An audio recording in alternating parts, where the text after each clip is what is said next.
Միջազգային top 10 թեմաների ամփոփումը Եվրամեդիա 24 հեռուստաընկերության եթերում։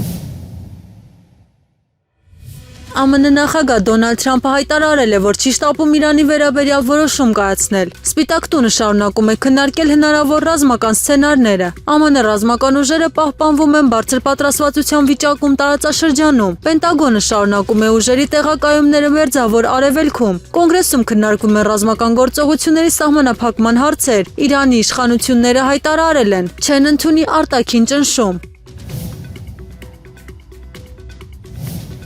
Հարավային Կորեայի ռազմաօդային ուժերում արձանագրվել է կարգապահական խախտում։ Օդաչուները լուսանկարել են կործանիչները թռիչքի ընթացքում։ Պաշտպանության նախարարությունը սկսել է պաշտոնական հետաքննություն։ Տվյալ գործողությունները գնահատվում են որպես անվտանգության կանոնների խախտում։ Որոշ զինծառայողներ ենթարկվել են կարգապահական միջոցների։ Զինվորական ղեկավարությունը հրապարակել է նախազգուշացում։ Քննարկվում է կանոնների խստացման հարցը։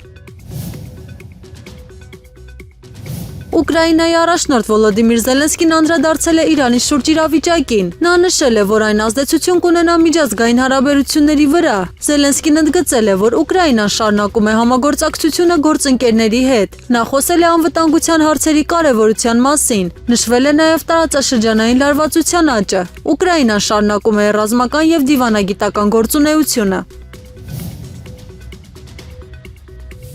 Ավստրալիայում ուսումնասիրվում է Իրանի դեսպանատան գործունեությունը։ Իշխանությունները ստուգում են հնարավոր կապերը Իրանի պատերազմական գործողությունների հետ։ Հետաքննությունը կենտրոնացած է նաև Ավստրալիայում բնակվող իրանցիների վրա։ Քննարկվում են ֆինանսական և կազմակերպչական հնարավոր կապերը Թեհրանի հետ։ Իրանի ներկայացուցիչները կտրականապես հերքում են բոլոր մեղադրանքները։ Հարցը տեղափոխվել է քաղաքական և անվտանգության օրակարգ։ Ավստրալիայի իշխանությունները քննարկում են վերահսկողության խստացման տարբերակներ։ Հետաքննությունը շարունակվում և վերջնական եզրակացություն դեռ չկա։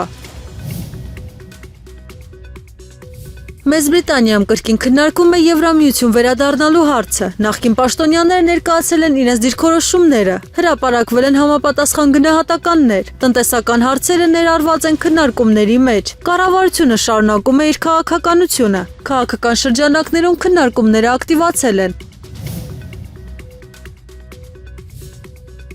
ԱՄՆ-ն տարածաշրջան է ուղարկում երրորդ ավիակիր հարվածային խումբը։ Սա դիտարկվում է որպես ուժի բացահայտ ցուցադրում Իրանի դեմ։ Պենտագոնը փորձում է վերահսկել նավթային ուղիները։ Նախագահ Թրամփը հայտարարել է, որ սա պաշտպանական քայլ է, սակայն փորձագետները սա դիտարկում են որպես հարձակման նախապատրաստություն։ Իրանը սպառնում է պատասխան գործողություններով։ ԱՄՆ-Իրան լարվածությունը շարունակում է պահպանվել բարձր մակարդակի վրա։ Կողմերը փոխադարձ մեղադրանքներ հնչեցնում հրադադարի խախտման վերաբերյալ։ Դոնալդ Թրամփը հայտարարել է, որ ԱՄՆ-ն վերահսկում է իրավիճակը տարածաշրջանում։ Իրանի իշխանությունները հերքում են այդ հայտարարությունները։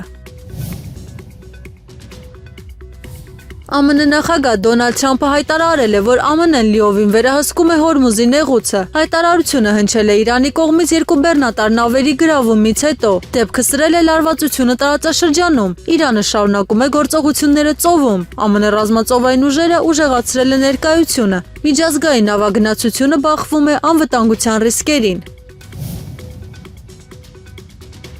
ԱՄՆ զինված ուժերը բռնագրավել են պատժամիջոցների տակ գտնվող նավթատար տանկեր։ Նավը տեղափոխվում էր Իրանի նավթ-միջազգային ջրերով։ Գործողությունը իրականացվել է Հնդկական օվկիանոսում։ Պենտագոնը հայտարարել է, որ նավը ներգրաված է եղել Իրանի նավթային արտահանման սխեմաներում։ Նավը նախկինում արդեն հայտնվել էր պատժամիջոցների ցանկում։ Ռազմական ուժերը բարձրացրել են նավի վրա և վերահսկել իրավիճակը։ Իրանը դեռ չի արձագանքել այս գործողությանը։